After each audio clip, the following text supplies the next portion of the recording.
حضرت آدم علیہ السلام کے سامنے اولاد آدم کو جب رکھا گیا، اب حضرت آدم کی اولاد کی روحیں حضرت آدم کے سامنے موجود ہیں۔ کچھ روحیں ایسی ہیں جو چمک رہی ہیں، جن پر نور ہے، روشنی ہے۔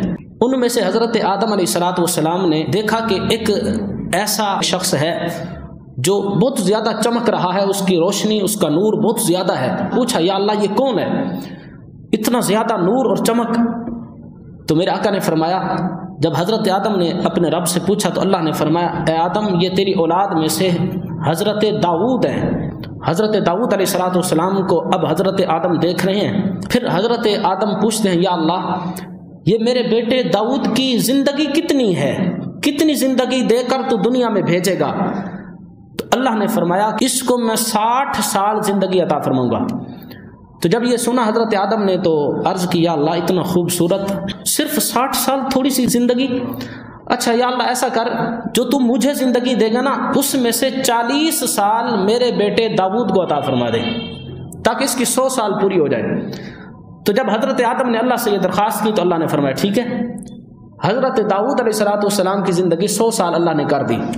اس کے بعد پھر معاملہ ہوا، حضرت آدم دنیا میں آئے، دنیا میں زندگی گزارنے لگے۔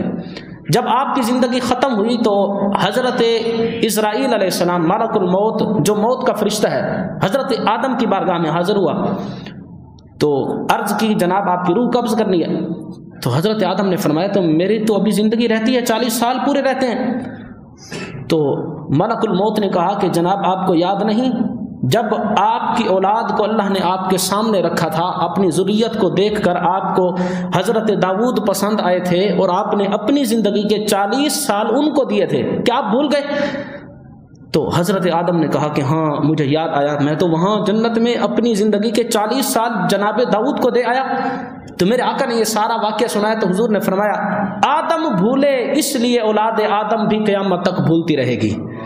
ہم جو بھول جاتے ہیں کافی چیزیں، فرمایا اس لیے کہ ہمارا ابا بھول گیا تھا، جناب آدم بھول گئے تھے، تو یہ بھول جو ہے یہ اللہ نے پھر حضرت آدم کی اولاد میں بھی رکھ دی۔